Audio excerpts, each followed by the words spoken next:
How to build a deck, part 6. My framing is done on my deck. The next step is actually start putting decking down. I'm going to use ring shank galvanized nails for this decking. It's going to go really fast. I'm going to use nails. You can use screws. You can use hidden fasteners. There's a bunch of different options. But I'm going to use nails because this is a very basic deck. And I'm going to show you the nail gun I'm going to use and all that. They're going to last a long time because they're ring shank. They're galvanized. I am using a 15-degree siding nail gun.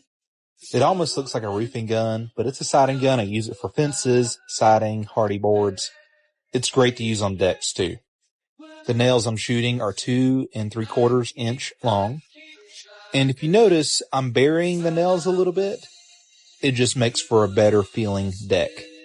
A lot of people are going to ask why am I not using screws. This house is going to get sold. And at the end of the day, my clients just didn't want to pay that extra $2 a square foot for screws.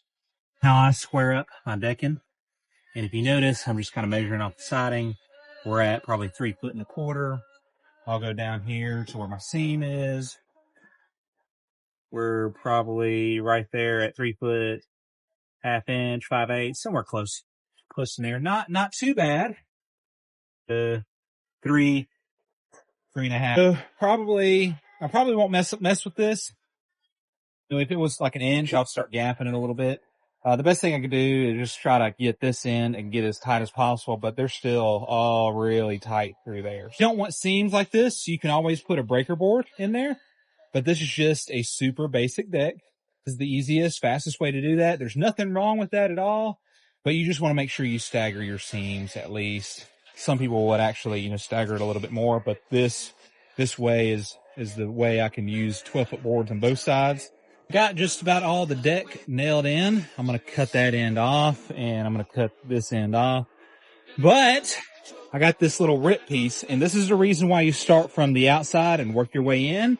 So you can put your rip piece up against the house and it doesn't look terrible. If you put your rip piece out here, a lot of times that piece will rot and fall off faster than anything else, or it'll just look dumb. And so it's just easier to go ahead, put it on the inside of your house.